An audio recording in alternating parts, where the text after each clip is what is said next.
Hello students, आज का topic है डिस्टेंस टाइप इंपीडेंस रिले। इस टॉपिक के अंडर आज आप पढ़ांगे schematic diagram, working principle, construction, working किस तरह वो वर्कर दी फंडा वर्किंग फंडा ਉਹਦਾ ਤੇ टाइप्स ऑफ इंपीडेंस रिले ਅਤੇ ਐਪਲੀਕੇशंस ਅੱਜ ਦੇ ਆਪਣੇ ਮੇਨ ਟੌਪਿਕ ਹੈਗੇ ਆ ਜਿਹੜੇ ਆਪਾਂ ਥੋੜਾ ਇਹਨਾਂ ਬਾਰੇ ਡਿਸਕਸ ਕਰਾਂਗੇ। ਬਾਕੀ ਤੁਸੀਂ ਸਲਾਈਡਸ ਦੇ ਵਿੱਚ ਨਾਲ ਪੜ੍ਹ ਲੈਣਾ ਹੈਗਾ।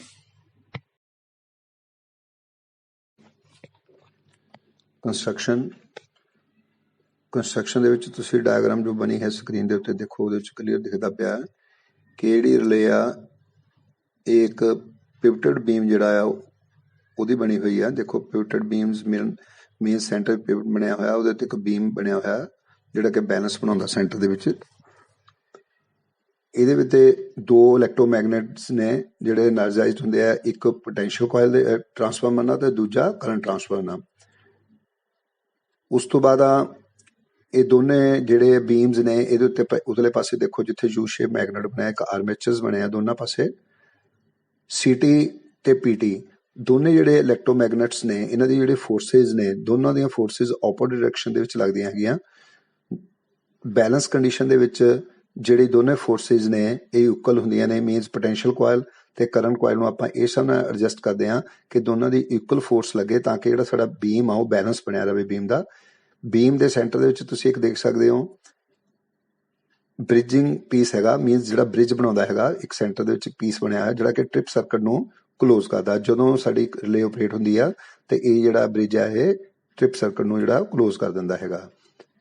ਇਸ ਤਰ੍ਹਾਂ ਦੀ ਇਹਦੀ ਬਹੁਤ ਸਿੰਪਲ ਜੀ ਕੰਸਟਰਕਸ਼ਨ ਹੈ। ਇਹ ਰਿਲੇ ਦੀ ਇੰਟਰਨਲ ਕੰਸਟਰਕਸ਼ਨ ਹੈਗੀ ਆ, ਮਤਲਬ ਜਿੱਥੇ ਰਿਲੇ ਦੇ ਅੰਦਰਲੇ ਪਾਸੇ ਜੋ ਆਪਾਂ ਟਰਮੀਨਲਸ ਆਪਾਂ ਦੇਖਦੇ ਆ, ਬਟ ਇੰਟਰਨਲ ਜਿਹੜੀ ਰਿਲੇ ਆ ਉਹ ਅੰਦਰਲੇ ਪਾਸੇ ਇਸ ਤਰ੍ਹਾਂ ਦੀ ਇਹ ਕੁਝ ਬਣੀ ਹੁੰਦੀ ਹੈਗੀ ਆ।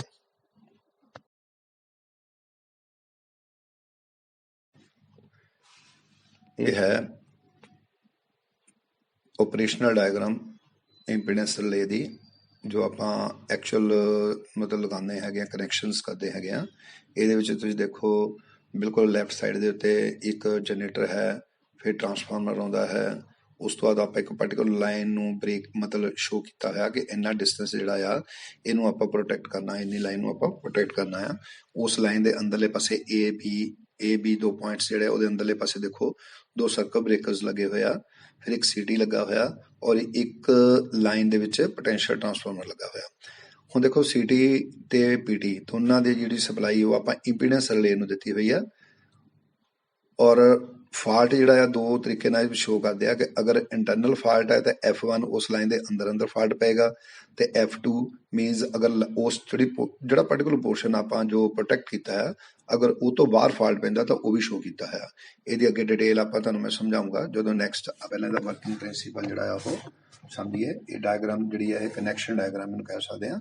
ਜਨਰੇਟਰ ਟਰਾਂਸਫਾਰਮਰ ਜੋ ਲਾਈਨ ਆਪਾਂ ਪ੍ਰੋਟੈਕਟ ਕਰਨੀ ਆ AB, ਉਹਦੇ ਇੰਟਰਨਲ ਵਿੱਚ ਸਰਕਲ ਬ੍ਰੇਕਰਸ ਲੱਗੇ ਨੇ ਦੋ, ਇੱਕ ਲੈਫਟ ਸਾਈਡ ਤੇ ਲੱਗਾ, ਇੱਕ ਰਾਈਟ ਸਾਈਡ ਤੇ ਲੱਗਾ, ਤੇ ਫਰਦਰ ਸੀਟੀ ਲੱਗਾ ਹੋਇਆ ਤੇ ਪੀਟੀ ਲੱਗਾ ਤੇ ਇੱਕ ਇੰਪੀਡੈਂਸ ਰਿਲੇ ਲੱਗੀ ਹੋਈ ਹੈ। ਸੋ ਇਹਦੇ ਆਪਾਂ ਕਨੈਕਸ਼ਨ ਕਰਦੇ ਹੈਗੇ ਆ।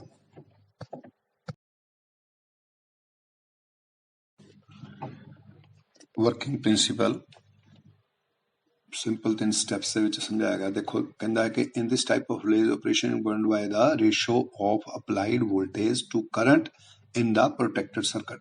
ਮਤਲਬ ਜੋ ਆਪਾਂ ਸਰਕਟ ਪ੍ਰੋਟੈਕਟ ਕਰਨਾ ਜਾਂ ਜਿੰਨੀ ਲਾਈਨ ਆਪਾਂ ਪ੍ਰੋਟੈਕਟ ਕਰਨੀ ਆ ਉਹਦੇ ਵਿੱਚ ਜੋ ਅਪਲਾਈਡ ਵੋਲਟੇਜ ਦਿੱਤੀ ਆ ਤਾਂ ਉਹਦਾ ਜਿਹੜਾ ਕਰੰਟ ਆ ਉਹਦੀ ਰੇਸ਼ੋ ਤੇ ਇਹ ਜਿਹੜਾ ਆਪਰੇਸ਼ਨ ਆ ਉਹ ਡਿਪੈਂਡ ਕਰਦਾ। ਮੀਨਸ Z ਜਿੱਦਾਂ ਆਪਾਂ impedance means Z equal to V/I। ਇਸੀ ਕਰੰਟ ਦੇ ਵਿੱਚ Z ਹੁੰਦਾ Z ਇਕੁਅਲ ਟੂ V/I। ਅੱਗੇ ਕਹਿੰਦਾ ਕਿ ਇਨ ਐਨ ਇੰਪੀਡੈਂਸ ਰਿਲੇ torque produced by the current element is opposed by the torque produced by a voltage element। ਜਿਸ ਤਰ੍ਹਾਂ ਤੁਸੀਂ ਕੰਸਟਰਕਸ਼ਨ ਦੇ ਦੇਖਿਆ ਸੀਗਾ, ਇੱਕ ਪਾਸੇ potential transformer means voltage element ਲੱਗਾ, ਦੂਜੇ ਪਾਸੇ ਬੀਮ ਦੇ current transformer means current element ਲੱਗਾ।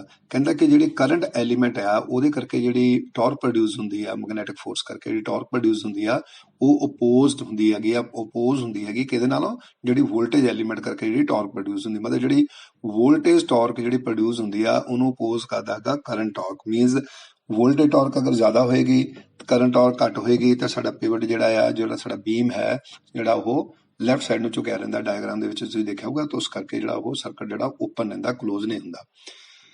तीसरा कहता the relay will operate when the ratio V upon I is less than a predetermined value।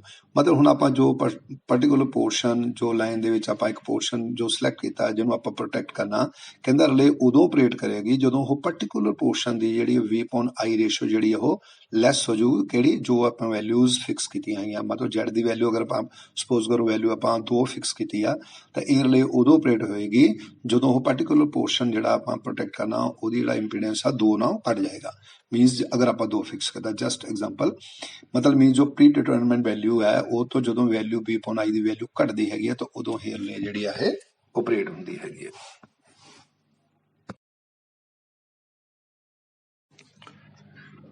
Construction detail ये तुसी कंस्ट्रक्शन डायग्राम दे विच सारा कुछ पहला देख चुके हैं, आप फिर एक बार रिपीट कर लेने हैं। कहता कि जिस तरह कंस्ट्रक्शन डायग्राम दिखाया कि voltage element of the relay is excited through a potential transformer from the line to be protected. मतलब जिहड़ी लाइन आप प्रोटेक्ट करनी है ਉਹਦੇ ਆਪਾਂ पोटेंशियल ट्रांसफार्मर लगाया होया, ਉਹਦੀ ਜਿਹੜੀ ਸਪਲਾਈ ਹੈ ਸੈਕੰਡ ਮੀਨਸ ਉਹਦੀ ਜਿਹੜੀ ਸੈਕੰਡਰੀ ਵੋਲਟੇਜ ਹੈ ਉਹ ਆਪਾਂ ਰਿਲੇ ਦੇ ਵੋਲਟੇਜ ਐਲੀਮੈਂਟ ਨੂੰ ਦਿੰਨੇ ਆ ਤੇ ਉਹਦੇ ਥਰੂ ਇਹਨੂੰ ਐਕਸਾਈਟ ਕਰਦੇ ਹੈਗੇ ਆ। ਤਾਂ ਕਹਿੰਦਾ ਕਰੰਟ ਐਲੀਮੈਂਟ ਦਾ ਰਿਲੇ ਐਕਸਾਈਟਡ ਥਰੂ ਦਾ ਕਰੰਟ ਟਰਾਂਸਫਾਰਮਰ।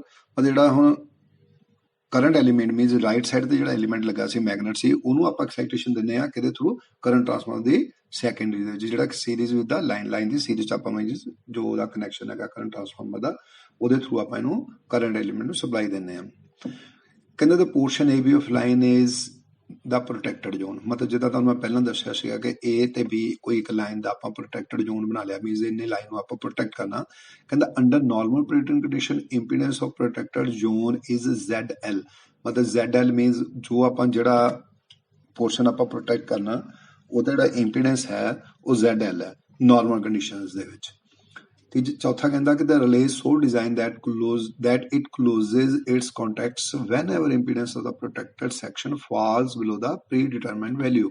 ਜਿਸ ਤਰ੍ਹਾਂ ਮੈਂ ਤੁਹਾਨੂੰ ਪਹਿਲਾਂ ਵੀ ਦੱਸਿਆ ਡਾਇਗਰਾਮ 'ਚ ਵੀ ਥੋੜਾ ਡਿਸਕਸ ਕੀਤਾ ਸੀ ਕਿ ਇਹ ਰਿਲੇ ਜਿਹੜੀ ਹੈ ਇਸ ਤਰ੍ਹਾਂ ਡਿਜ਼ਾਈਨ ਕੀਤੀ ਗਈ ਹੈ, ਇਸ ਤਰ੍ਹਾਂ ਇਹਨੂੰ ਬਣਾਇਆ ਗਿਆ ਕਿ ਇਹ ਉਦੋਂ ਕੰਟੈਕਟਸ ਨੂੰ ਕਲੋਜ਼ ਕਰੇਗੀ ਟਿਪ ਕੋਇਲ ਦੇ ਕਿ ਜਦੋਂ ਇਹਦਾ ਇੰਪੀਡੈਂਸ ਜਿਹੜਾ ਪ੍ਰੋਟੈਕਟਡ ਜ਼ੋਨ ਦੇ ਇੰਪੀਡੈਂਸ ਨੂੰ ਜੋ ਆਪਾਂ ਸਿਲੈਕਟ ਕੀਤਾ pre determined value means ZL ਜਿਹੜੀ ਆਪਾਂ ਵੈਲਿਊ ਫਿਕਸ ਕੀਤੀ ਆ, ਜਦੋਂ ਇਹ ਉਹਦੇ ਨਾਲੋਂ ਘਟ ਜਾਏਗਾ ਉਦੋਂ ਇਹ ਜਿਹੜਾ ਇਹ ਸਟੱਡੀ ਲਈ ਜਿਹੜੀ ਆ ਉਹ ਟ੍ਰਿਪ ਕਰ ਦੇਗੀ ਸਰਕਟ ਨੂੰ। ਇਸ ਤਰ੍ਹਾਂ ਇਹਦਾ ਕੰਸਟਰਕਸ਼ਨਲ ਡਿਟੇਲ ਮੀਨਸ ਕੰਸਟਰਕਸ਼ਨ ਦੀ ਫਰਦਰ ਹੋਰ ਡਿਟੇਲ ਆਪਾਂ ਚੰਗੀ ਤਰ੍ਹਾਂ ਸਮਝ ਲਈ ਹੈਗੀ।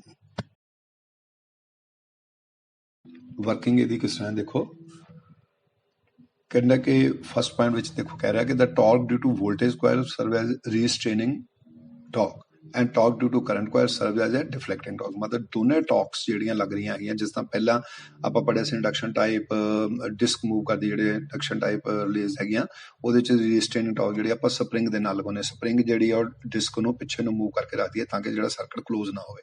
ਇਸੇ ਤਰ੍ਹਾਂ ਕਹਿੰਦਾ ਇਹਦੀ ਜਿਹੜੀ ਵੋਲਟੇਜ ਕੋਇਲ ਹੈਗੀ ਆ ਤੁਸੀਂ ਡਾਇਗਰਾਮ ਚ ਦੇਖਦੇ ਹੋ ਵੋਲਟੇਜ ਕੋਇਲ ਲੈਫਟ ਸਾਈਡ ਤੇ ਲੱਗੀ ਹੋਈ ਆ, ਉਹ ਜਿਹੜਾ ਸਪਿੰਡਲ ਆ ਜਾਂ ਜਿਹੜਾ ਲੀਵਰ ਹੈ ਉਹਨੂੰ ਥੱਲੇ ਨੂੰ ਖਿੱਚ ਕੇ ਰੱਖਦੀ ਆ ਆਪਣੇ ਵੱਲ ਨੂੰ, ਮੀਨਸ ਉਹਦੀ ਫੋਰਸ ਜ਼ਿਆਦਾ ਹੈ ਤਾਂ ਆਪਣੇ ਵੱਲ ਨੂੰ ਲੱਗ ਰਹੀ ਆ, ਉਹਦੇ ਕਰਕੇ ਇਹ ਰੀਸਟ੍ਰੇਨਿੰਗ ਟਾਰਕ ਬਣ ਰਹੀ ਆ, ਮਤਲਬ ਉਹਨੂੰ ਕੰਟਰੋਲ ਕਰ ਰਹੀ ਆ, ਮਤਲਬ ਉਹਨੂੰ ਅੱਗੇ ਨੂੰ ਨਹੀਂ ਜਾਂਦੀ। ਬਟ ਜਿਹੜਾ ਕਰੰਟ ਕੋਇਲ ਹੈਗੀ ਆ ਉਹ ਡਿਫਲੈਕਟਿੰਗ ਟਾਰਕ ਹੈਗੀ ਆ। ਡਿਫਲੈਕਟਿੰਗ ਟਾਰਕ ਮੀਨਸ ਉਹਦੀ ਕੋਸ਼ਿਸ਼ ਆ ਕਿ ਉਹ ਸਪਿੰਡਲ ਨੂੰ ਆਪਣੇ ਵੱਲ ਨੂੰ ਖਿੱਚੇ, ਵੋਲਟੇਜ ਦੀ ਕੋਸ਼ਿਸ਼ ਆ ਵੋਲਟੇਜ ਕੋਇਲ ਦੀ ਉਹ ਆਪਣੇ ਵੱਲ ਨੂੰ ਖਿੱਚੇ, ਬਟ ਦੋਨਾਂ ਦੇ ਵਿੱਚ ਜੋ ਉਹ ਬੈਲੈਂਸ ਬਣਿਆ ਹੋਇਆ ਨਾਰਮਲ ਕੰਡੀਸ਼ਨ। ਕਹਿੰਦਾ under normal operating condition restraining torque is greater than deflecting torque. ਮਤਲਬ ਕਿਉਂਕਿ ਨਾਰਮਲ ਕਰੰਟ ਫਲੋ ਕਰ ਰਿਹਾ, ਵੋਲਟੇਜ ਨਾਰਮਲ ਚੱਲ ਰਹੀ ਆ, ਆਪਾਂ ਉਹਦੀ ਸੈਟਿੰਗ ਇਸ ਹਿਸਾਬ ਨਾਲ ਕੀਤੀ ਆ ਕਿ ਨਾਰਮਲ ਕੰਡੀਸ਼ਨ ਦੇ ਵਿੱਚ ਰੀਸਟ੍ਰੇਨਿੰਗ ਟਾਰਕ ਜਿਹੜੀ ਆ ਉਹ ਡਿਫਲੈਕਟਿੰਗ ਟਾਰਕ ਨਾਲ ਜ਼ਿਆਦਾ ਹੋਏਗੀ, ਤਾਂ ਹੀ ਜ਼ਿਆਦਾ ਹੋਏਗੀ ਤੇ ਤਾਂ ਹੀ ਉਹ ਸਪਿੰਡ ਜਿਹੜਾ ਉਹ ਲੀਵਰ ਆ ਉਹ ਵੋਲਟੇਜ ਵਾਲੀ ਕੋਇਲ ਵੱਲ ਨੂੰ ਝੁਕਿਆ ਰਹੇਗਾ। ਤੀਜੇ ਵਿੱਚ ਕਹਿੰਦਾ when fault occurs in the feeder under protected zone voltage of feeder decreases and at the same time current increases. ਮਤਲਬ ਤੁਸੀਂ ਮੈਂ ਤੁਹਾਨੂੰ ਅੱਗੇ ਦੱਸਿਆ ਸੀ ਜਿਸ ਤਰ੍ਹਾਂ ਕਿ ਜਦੋਂ ਕੋਈ ਸ਼ਾਰਟ ਸਰਕਟ ਹੁੰਦਾ ਜਾਂ ਜਦੋਂ ਵੋਲਟੇਜ ਸ਼ਾਰਟ ਸਰਕਟ ਹੋ ਗਿਆ ਤਾਂ ਨੈਚੁਰਲ ਉਸ ਪਾਰਟੀਕੂਲਰ ਪੋਰਸ਼ਨ ਦੇ ਵਿੱਚ ਵੋਲਟੇਜ ਜਿਹੜੀ ਇੱਕਦਮ ਡ੍ਰੌਪ ਹੋ ਜਾਏਗੀ। ਕਹਿੰਦਾ ਜਦੋਂ ਵੋਲਟੇਜ ਡ੍ਰੌਪ ਹੋ ਜਾਏਗੀ ਤਾਂ ਨੈਚੁਰਲ ਲੱਕ ਸਾਡੀ ਜਿਹੜੀ ਰਿਲੇ ਹੈ, ਜਿਹੜੀ ਰਿਲੇ ਦਾ ਪੋਟੈਂਸ਼ੀਅਲ ਕੋਇਲ ਵਾਲੇ ਪੋਰਸ਼ਨ ਹੈ ਉਹਨੂੰ ਵੀ ਵੋਲਟੇਜ ਘਟ ਜਾਏਗੀ। बट सेम टाइम क्योंकि फॉल्ट पै गया इस करके करंट ज़्यादा हो गया तो जी करंट कॉयल आ वो करंट जोड़ा हो करंट रेशो जी वध जाएगी। सो इस करके ratio voltage to current that is impedance falls below the pre determinant. हुण देखो तुसीं Z इक्वल टू V/I इस करके हुण वोल्टेज उपरला पोर्शन घट गया करंट वध गया तो नैचुरल इंपीडेंस जोड़ा वो Z जी वैल्यू वो घट जाएगी। कहता जो ये प्री डिटरमिनेंट वैल्यू तो घट जाएगी तो उस वेले जो साडा बीम है जां साडा जिहड़ा आपां सिस्टम बनाया वो बीम के उत्ते जो ब्रिज बनाया हुआ उस वेले ब्रिज जो साढ़े ट्रिप सर्कट को क्लोज कर देगा तो वो नाल ही जो साडा सर्कट ब्रेकर है वो साडे पूरे उस पोर्शन को आइसोलेट कर देगा।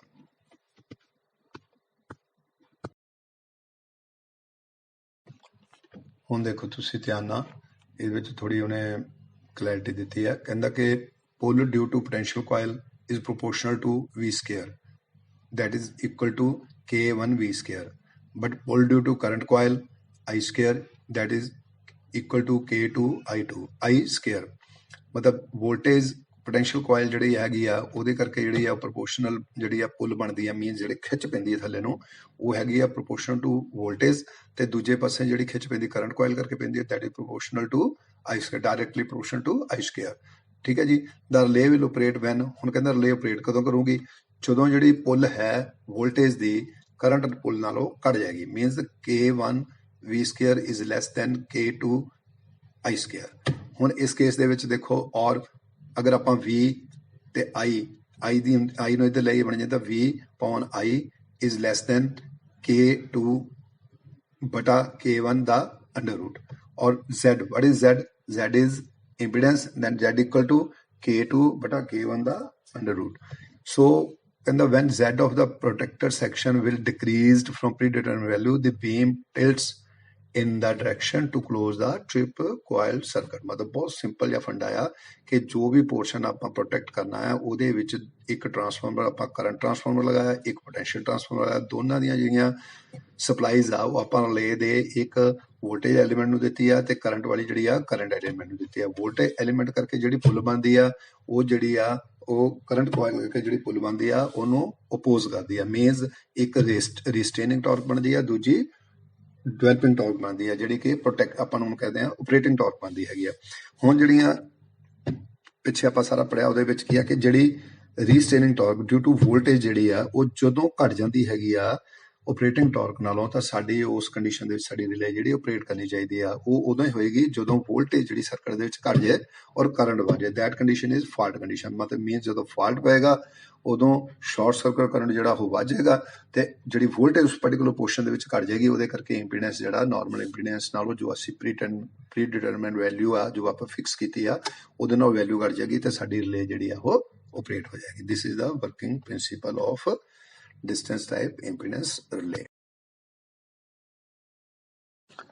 Types of impedance relay दो types दियां impedance relays ਆਪਾਂ ਹੁੰਦੀਆਂ ਹੈਗੀਆਂ। देखो पहली है definite distance relay which operates instantaneously for fault up to a predetermined distance from the relay।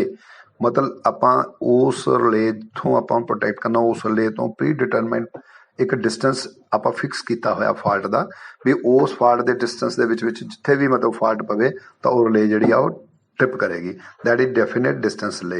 But दूसरी है time distance relay in which the time of operation is proportional to the distance of fault from the relay point. मतलब हम time operation suppose करो relay जी आ ये आप जितों का डिस्टेंस मेजर करते हैं ये हम टाइम जो उत्ते डिपेंड करता प्रोपोर्शन करता जिन्ना डिस्टेंस घट होएगा उन्ना टाइम घट जाएगा जिन्ना डिस्टेंस ज़्यादा होएगा उन्ना टाइम जो वो ज़्यादा होएगा। इस करके कहता देखो fault nearer to relay will operate it earlier than the fault farther away from the relay. मतलब जिहड़ी रिले है इस टाइप की रिले है अगर फॉल्ट उस रिले के बिल्कुल लागे होएगा तो इमीडिएटली ऑपरेट करेगी जल्दी ऑपरेट करेगी उसका टाइम घट जाएगा। अगर वही फॉल्ट रिले तो ज़्यादा दूर होएगा तो उसका टाइम जो वो ज़्यादा लेगी। इस तरह की ये दो टाइप्स के आप ये रिलेज नूं यूज करते हैं। And it may be added here that the distance relay are produced by modifying either of two types of basic relays that is balance beam और द इंडक्शन डिस्क। दो तरह दी disc मतलब जिहड़ियां release नूं आपां combine करके release बनाते हैं एक बैलेंस बीम और द इंडक्शन डिस्क जिहड़ी आ बनाई जाती है।